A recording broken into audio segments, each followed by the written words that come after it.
Ladies and gentlemen, please welcome the First Lady of the United States, Michelle Obama, the Secretary of State, John Kerry, Mrs. Teresa Heinz Kerry, and Undersecretary of State Wendy Sherman, accompanied by the 2013 International Women of Courage Award recipients.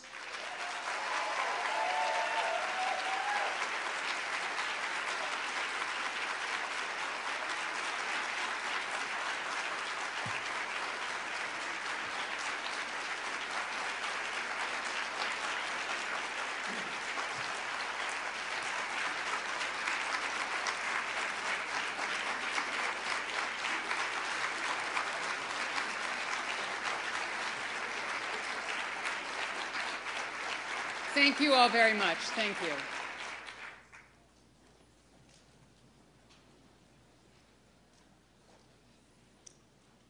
Good afternoon, Mrs. Obama, Secretary Kerry, Mrs. Heinz Kerry, Secretary Sebelius, Congresswoman Edwards, Minister Collins of Australia, all of your excellencies with us today, distinguished guests, welcome to the U.S. Department of State for the 7th annual celebration of the Secretary of State's International Women of Courage Awards. To mark the 102nd anniversary of International Women's Day, we celebrate women of courage from Afghanistan, China, Honduras, India, Nigeria, Russia, Somalia, Syria, and Vietnam. All countries I have had the privilege of visiting and meeting with extraordinary women. Today, I have the honor of introducing our extraordinary woman, our First Lady, Michelle Obama.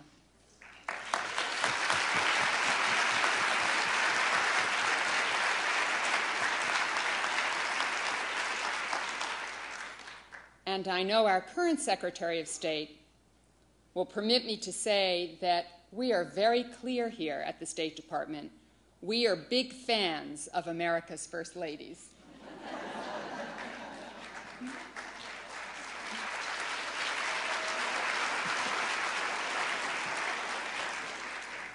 Throughout her life, and as First Lady, Michelle Obama has always stepped up.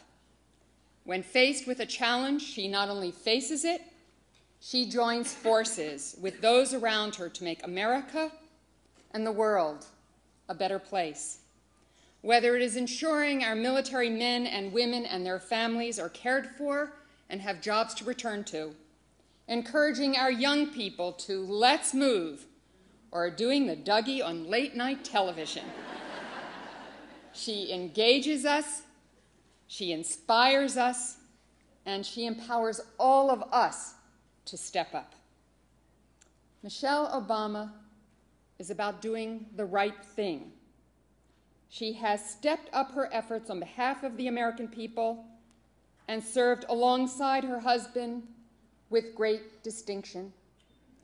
And in a moment of personal privilege, I want to thank her for being another kind of woman of courage that is true of many of the women here on the stage and here in the hall and throughout the world, and that is being a great mom.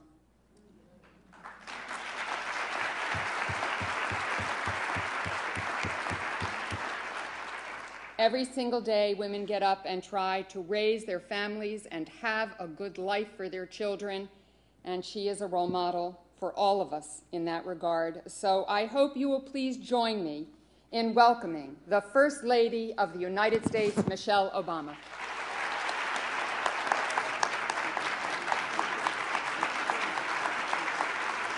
Thank you. Thank you all. Thank you. Well, let me begin by thanking Undersecretary Sherman for that very kind and gracious introduction, but also for your leadership on behalf of our country. I also want to thank Secretary Kerry for hosting us here today. Needless to say, we are thrilled to have you as our new Secretary of State for no other reason than I love your wife. You do know that.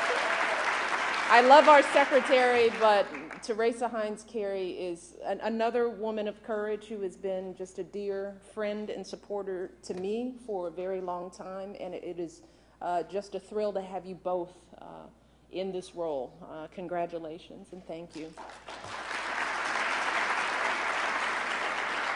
I also want to recognize Secretary Sebelius, who can also do the Dougie. I've seen it. And all of the administration officials, members of Congress, and members of the diplomatic community who have joined us today. And of course, I want to thank all of you for joining us this afternoon as we celebrate International Women's Day.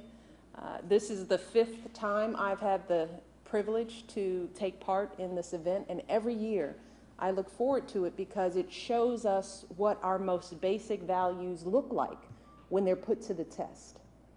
When these women witnessed horrific crimes or the disregard for basic human rights, they spoke up, risking everything they had to see that justice was done. When they saw their communities or their countries were ignoring issues like sexual violence or women's rights, they gave those issues a face and a voice. And with every act of strength and defiance, with every blog post, with every community meeting, these women have inspired millions to stand with them and find their own voices and work together to achieve real and lasting change. And that is truly the power of the International Women of Courage Award. That this is not simply an honor bestowed upon a few, but a call for all of us to open our eyes to the injustices around us and to ask ourselves just what kind of courage we've got inside our own hearts. And that is the lesson we can learn from the journalist who speaks out against torture and racism, from the poet who takes to Twitter to make a stand against depression, from the mother whose son was murdered but channeled her grief into nationwide movement for change. That is the spirit that we celebrate today. And that is the potential that lies within every woman and every girl. The potential to stand up, to demand action, and to build a better world for our next generation. And that is why we have once again invited young women from our White House Leadership and Mentoring Initiative to join us here today. I'm going to ask them to stand because I do like to embarrass you, yes?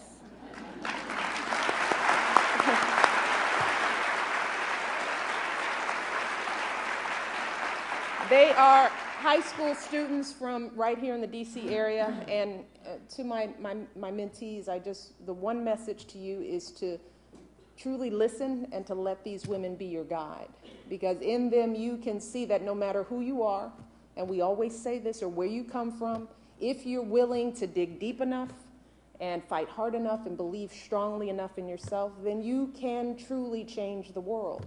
That's why we want you to be here every year. And the potential, absolutely.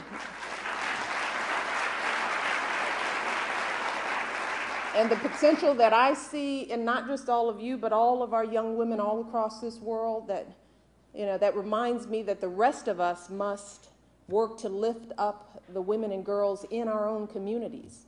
Because we know that when women and girls rise, their communities and their countries rise with them. That is as true in Nigeria and Vietnam as it is in Honduras and Syria and right here in the United States.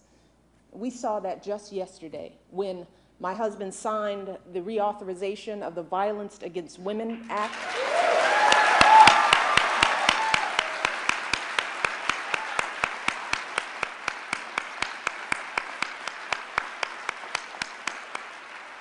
So I want to thank everyone who worked so hard to ensure that victims of domestic abuse will always know that they have somewhere to turn and someone on their side. And in the months ahead and the years ahead, we must all do our part to build upon efforts like that one and learn from the example of the women we honor today. Because if we tackle the injustices and challenges in our own lives with even a fraction of their strength and dedication, then I know that we can meet any challenge that comes our way. If we encourage the young people around us to fight every single day for what they know is right, if we break down any barrier that stands in the way of a young woman getting her education, or believing she can achieve her dreams, then I am confident that we will finally unlock the promise of our next generation. And then no matter what part of the world we call home, we will all be better off. We will all be stronger and freer. And we will all be more prepared not only to solve the problems we face today, but to overcome any obstacle we can imagine in the years and decades ahead. So thank you. Thank you all for your tremendous contributions to our world. We are so honored and privileged and grateful. God bless you all.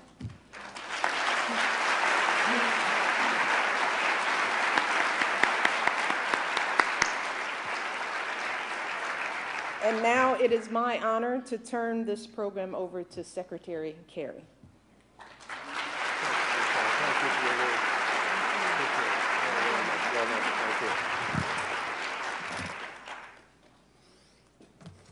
Michelle, thank you very, very much for extraordinarily warm, generous words of introduction. I'm very proud to be working with the President and with you, and we are, all of us here, and throughout the country and the world, extraordinarily grateful for the remarkable and inspiring job that you are doing as the First Lady of our nation. Thank you for that. It's amazing.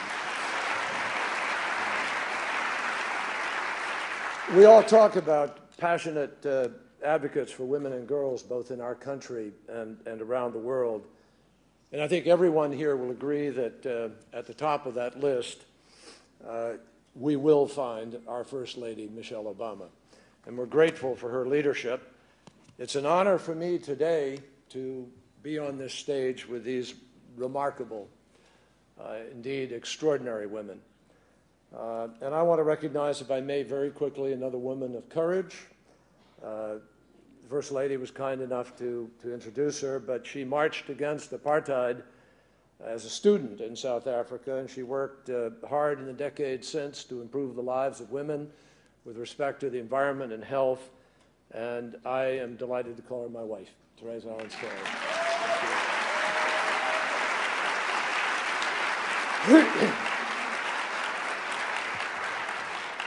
As you know, I returned less than 48 hours ago from Europe and the Middle East, where I visited the countries that represent a very broad spectrum of progress on gender equality. And I met with dozens of leaders, but I also listened to a lot of everyday citizens, people who, like today's honorees, know that you don't have to be elected or appointed in order to make a difference. I spoke with one young woman at a coffee house in Berlin. She is Muslim and told me that she's part of an organization of teenagers who have created a dialogue about equality and tolerance.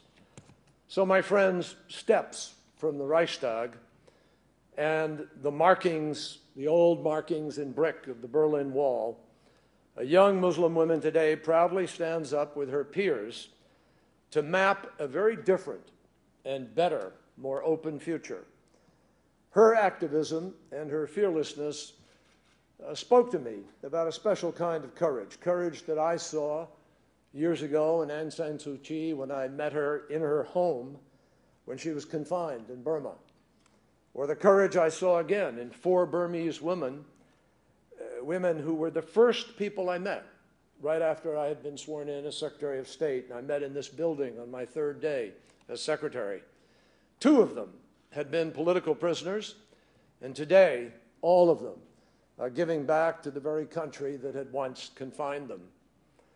It's courage, and it's not just the courage that you see in women in the way that Michelle Obama just described, the courage of people raising kids, certainly women raising them, but it is also the courage of every man who defends his daughter's right to an equal education, or every brother who challenges a law that keeps his sister from owning property or opening a business, or every husband who not only promises that the cycle of domestic violence can stop with him, but who proves it.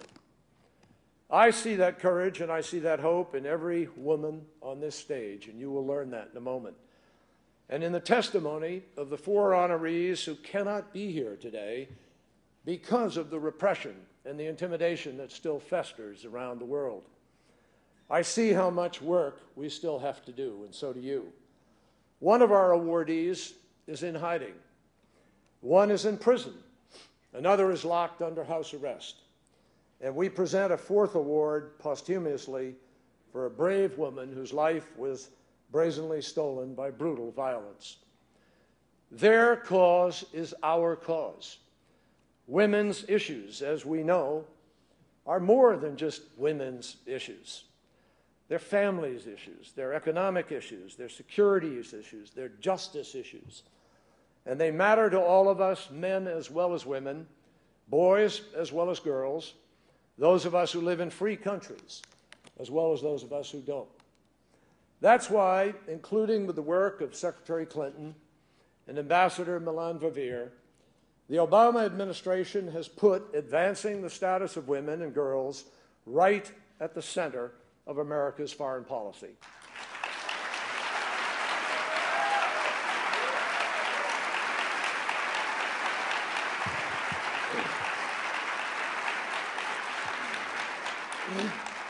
President Obama created the White House Council on Women and Girls in order to help prioritize gender equality in the work of every single federal agency. Secretary Clinton named the first ambassador at large for global women's issues and made protecting the rights of women and girls a signature of her work. And one of the first things that I was privileged and excited to do together with Barbara Boxer was, when I was chairman of the Foreign Relations Committee, establish a new subcommittee on global women's issues.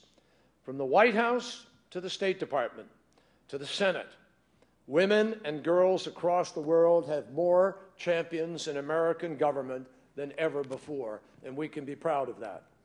But still,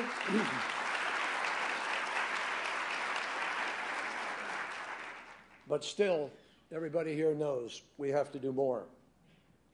Political stability, excuse me, peace and prosperity all require every one of us to do what we can to advance human rights for everyone, regardless of their gender or ours.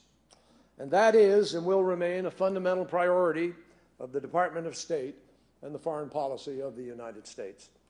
Today, I am proud to announce a new effort to that end. We are launching a full participation fund to support bureaus within the State Department and embassies around the globe that develop innovative ways to be able to achieve gender equality in the work that they do. The fund will supply seed money for new initiatives or expand projects that are already underway but have proven themselves to be very successful.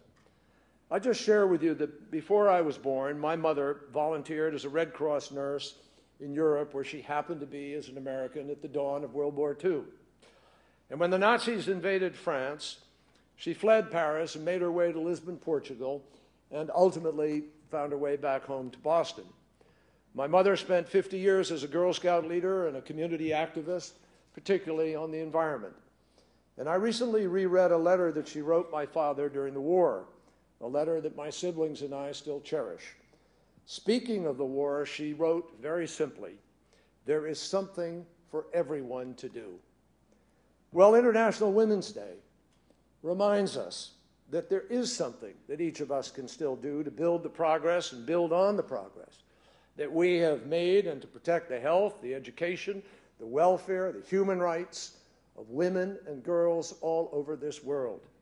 We can do more to pursue equality and tolerance, just like the teenager that I met in Berlin, to pursue full political representation, just like the women I met from Burma, to inspire people all over the world, just like each of the honorees that are here on this stage here today. There is still something for everyone to do, even if you're somewhere that doesn't welcome you in the doing of it. And that is why it is called courage. So, as the son of a woman who reminded me of that sort of never-ending responsibility, as the father of two daughters who deserve the same freedom and rights as everybody else's sons, and as the first male secretary to present the International Women of Courage Awards,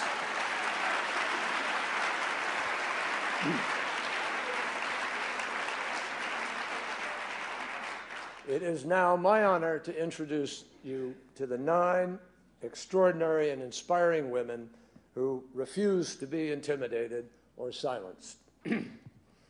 I would ask the First Lady to please join me, if she would, for these presentations. I'll read, and I'd ask each of the honorees to join the First Lady and stand beside her one at a time as I read the citation.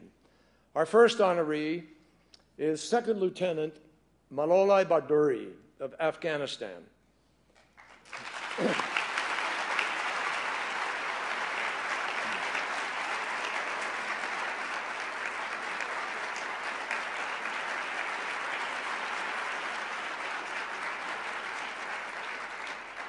When the Taliban fell in 2002, Malala made a life-changing decision.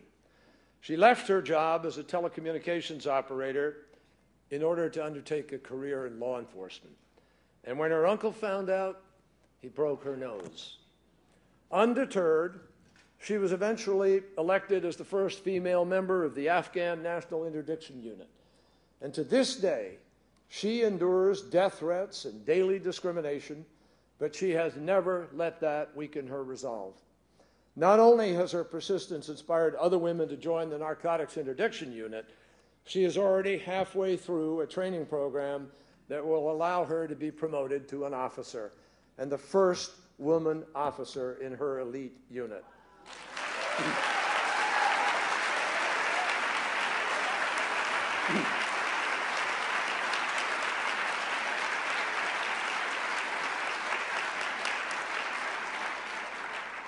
So, for courageous and dedicated service to drug law enforcement and training in Afghanistan, as a first sergeant in the Counter-Narcotics Police of Afghanistan's National Interdiction Unit, we name Malolai Bhaduri a woman of courage.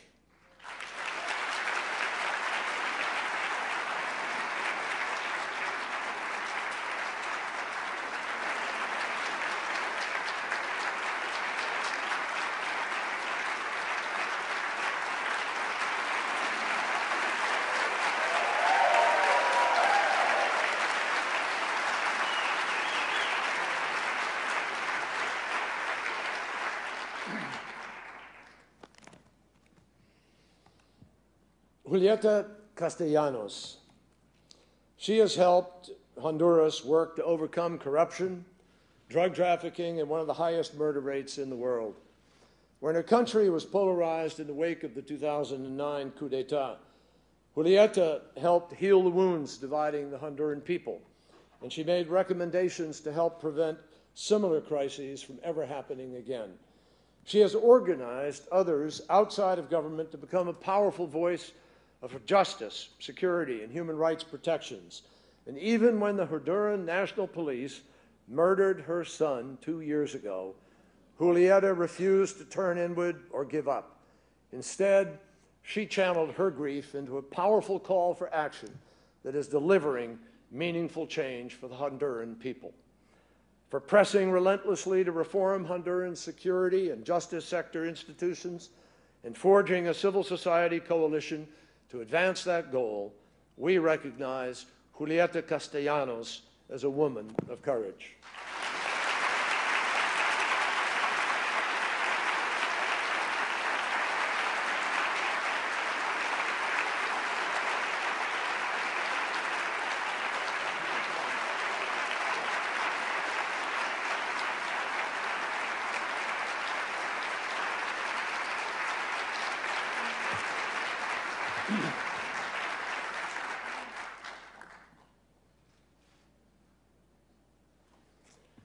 During the past 20 years in Nigeria, Dr. Josephine Odumakin has handled more than 2,000 cases of government security agencies violating women's rights. These cases include everything from negligence to assault and killings. As the president of the Campaign for Democracy, she has personally led almost every protest, march, lecture, and workshop to encourage the rule of law and democracy in Nigeria. She has been arrested or detained 17 times but she has never stopped crusading for the rights of the Nigerian people. For exceptional courage, strength, and leadership in tirelessly advocating for human rights, social justice, and women's equality and advancement in Nigeria, Dr. Josephine Odumakin is a woman of courage.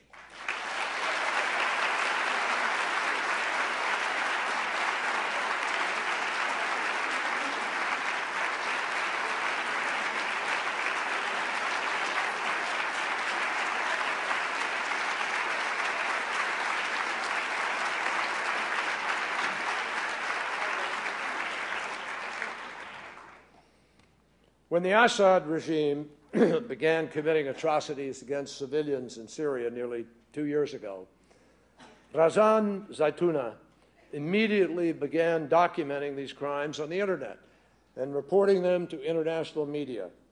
The government accused her of being a foreign agent, and she was forced into hiding, but she did not stop working. Today, even though she's been in hiding for 22 months, Razan is a leading voice in the Syrian revolution, working with the local coordinating committees and the Syrian Human Rights Information Link to expose violations. Her website is the international community's main source of information about the killings and torture of civilians by security forces within Syria. So, for bringing to light the murders and human rights abuses carried out by the Assad regime, for continuing to raise awareness of the crisis among international community, and for supporting a free and democratic government for the greater good of the country, regardless of the threats to her own person, Razan Zaitouneh is a woman of courage.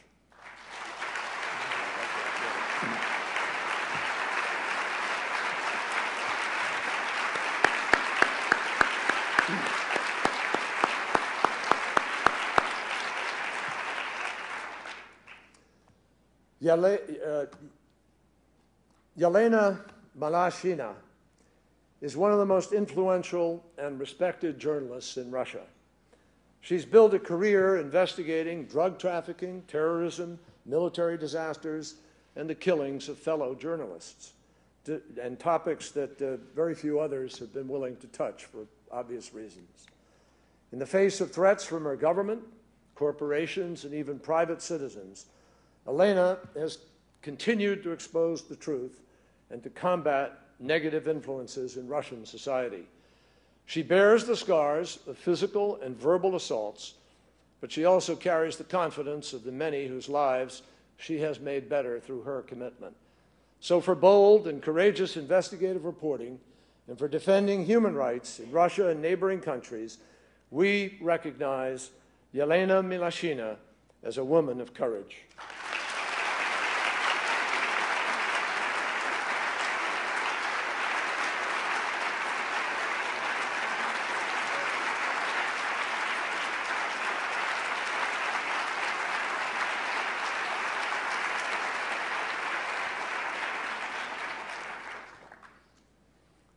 As a former member of the Vietnamese Communist Party, Ta Phong Tan made a name for herself when she began posting articles online that were critical of the government and exposing corruption in the Vietnamese legal system. After she was expelled from the party, she started a blog called Truth and Justice, becoming one of the first bloggers in Vietnam to comment on political news and on events that the authorities considered off-limits. She helped inspire an awakening of citizen bloggers and journalists in Vietnam who today are committed to spreading information and alternate opinions to the Vietnamese people. She was arrested in 2011 and sentenced to 10 years in prison for allegedly conducting propaganda against the state. Yet even as state security forces were dragging her away from a rigged verdict, she cried out to all who could hear, "Unjust, unjust." For her dedication to continually demanding a better government for her people, for her willingness to take risks for her beliefs, for her life experience and skills as a writer that serve an inspiration to women in Vietnam, Ta Phong Tan is a 2013 Woman of Courage.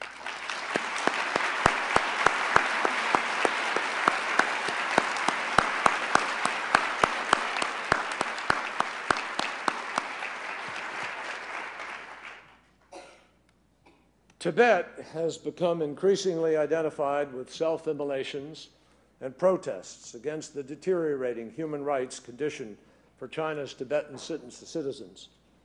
Against this backdrop, Tsering Oser has emerged as a clarion voice of the people, even as the Chinese government has worked to curtail the flow of information from Tibet. Through her website, called Invisible Tibet, her poetry, her nonfiction works, her savvy use of communication networks like Twitter, Tsering has bravely documented the situation around her. And for her efforts, she is now subject to constant surveillance, followed by security agents, and at this moment is under house arrest. She says that to bear witness is to give voice, and that is what she is doing for the millions of Tibetans who cannot speak for themselves. And she has vowed to never give up or compromise. So for courageously striving to improve human rights conditions for China's Tibetan citizens by illuminating their plight through her writings, and thus giving eloquent voice to those whose stories might otherwise never be heard, Tsering Oser is a woman of courage.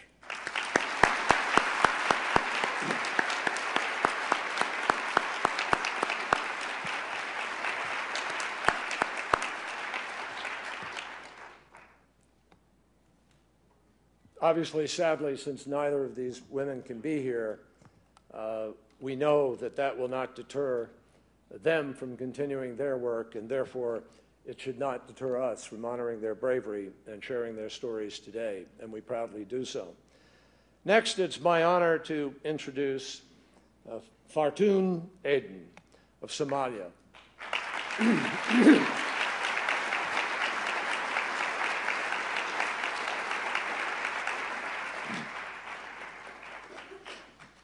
Fartun worked alongside her husband advocating for peace and education in Somalia for years before warlords assassinated her husband in 1996.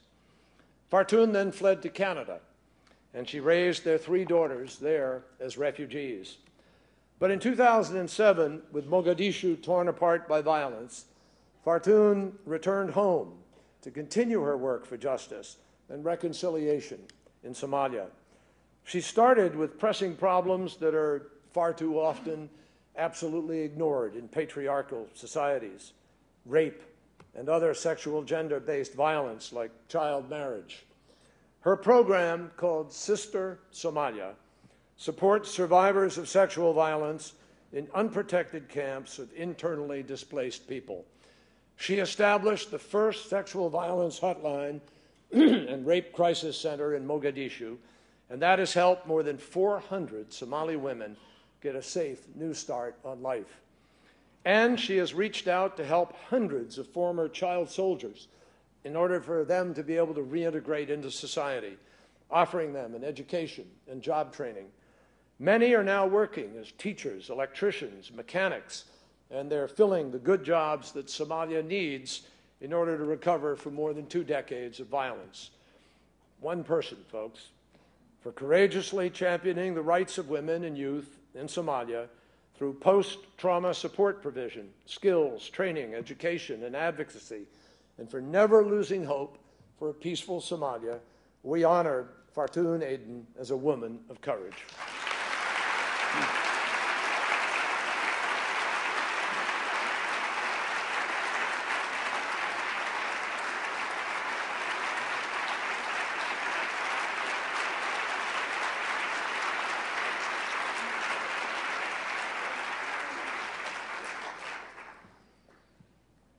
Finally, we honor a woman known simply as Nirbaye.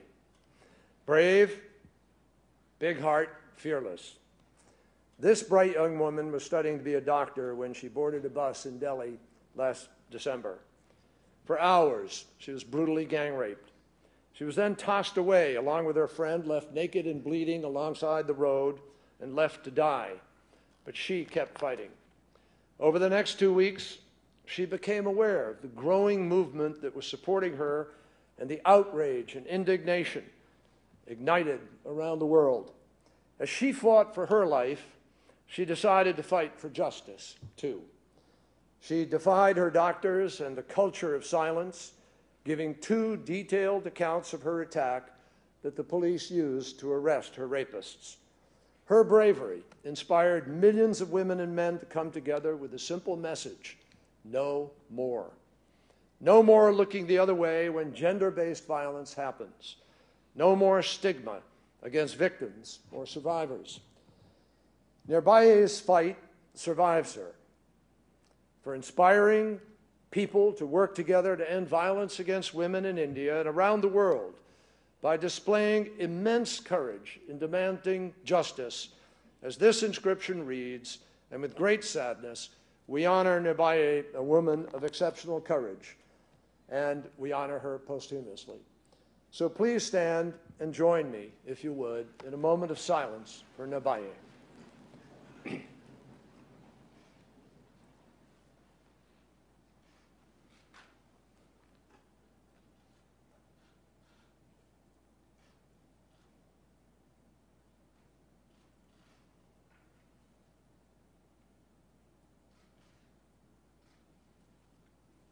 Thank you very much.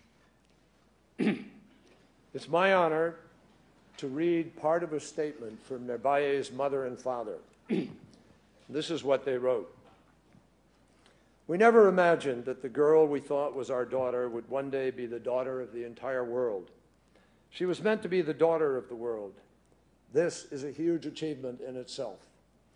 She was always different from other children. Other children cry when being sent to school. But she was an extraordinary child who would cry when she was not going to school. She was a happy girl, and even in times of struggle, she would stay cheerful. We gave equal treatment to all our 3 children. There was no discrimination because of her being a girl. Our daughter was made of steel. Once she decided she had to do something, there was no looking back. She would work at call centers during nights and study during day. She'd never get enough time to sleep, just about 2 hours at the most. And despite the odds and our poverty, she always managed to achieve and move ahead. She had just one goal in life: to study and become a doctor. Today, our message to the world is: do not tolerate any attack on your dignity and honor. Do not silently bear ill treatment. Earlier, women would keep silent and hide away when they were subjected to sexual misconduct. They would not report it to the police nor lodge any complaints. They were scared of the stigma. That has changed. The fear is now gone. And while her end was horrendous, her case is imparting strength to all women to fight and to improve the system. Women, both in India and in the rest of the world, refuse to be stigmatized and will not keep silent anymore. This incident has opened their minds and empowered them. They are no longer scared of what anyone will say. I'd like to invite Fartun Aden to speak on behalf of all those that we have honored here today.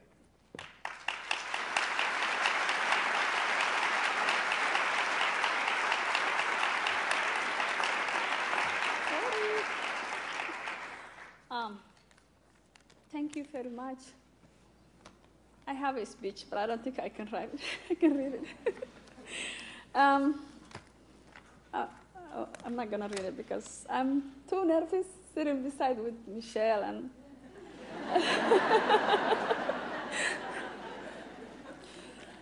this is the one opportunity I would never expect when we were working in Somalia.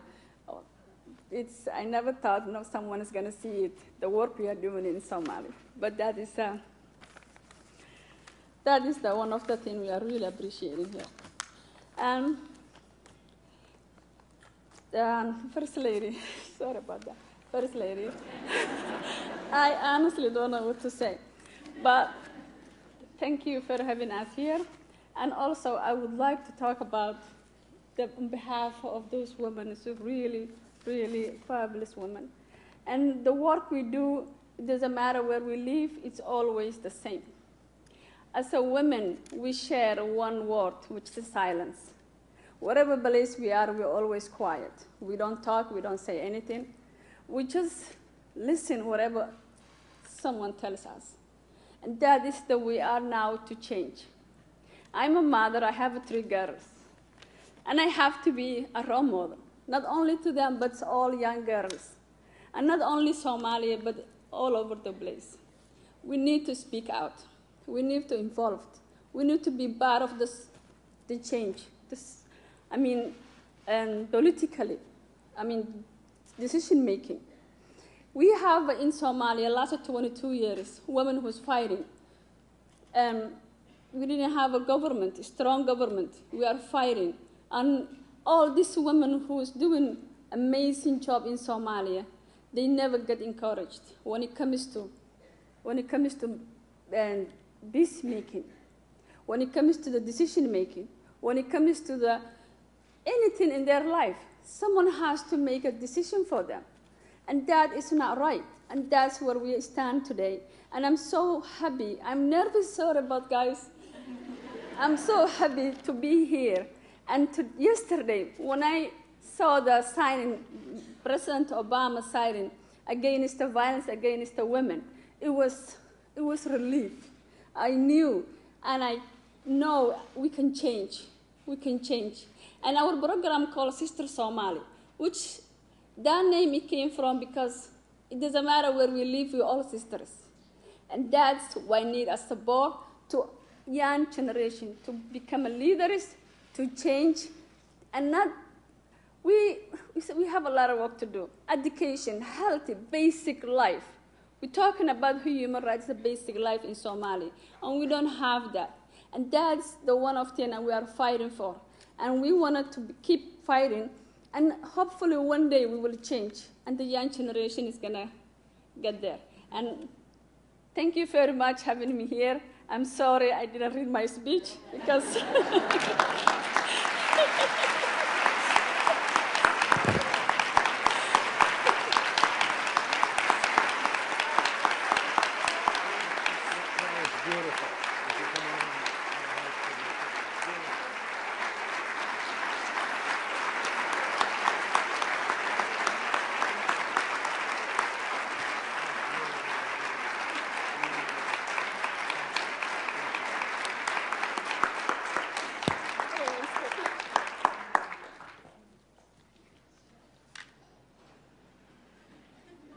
Thank you, Fartun, for your remarks on behalf of all of the women here and all of the women everywhere.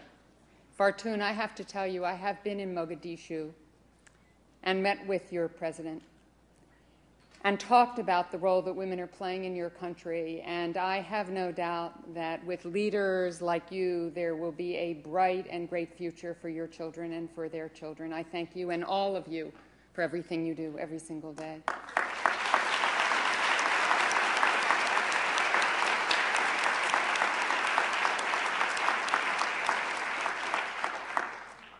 I'm sure, like all of you in the audience, I'm truly humbled by these women. On behalf of Mrs. Obama, Secretary Kerry, and the International Women of Courage, thank you for joining us today. It is really all of our privilege to be here. At this time, I kindly ask you to remain seated for a moment while we take a brief photo and allow our guests to exit the stage. I'd also like to invite you to join us in celebrating these women of courage in the Benjamin Franklin Diplomatic Reception Room upstairs. Thank you very much. If you'll just stay seated for one moment, we'll do this quickly, and then you can all go celebrate. Thank you so very much.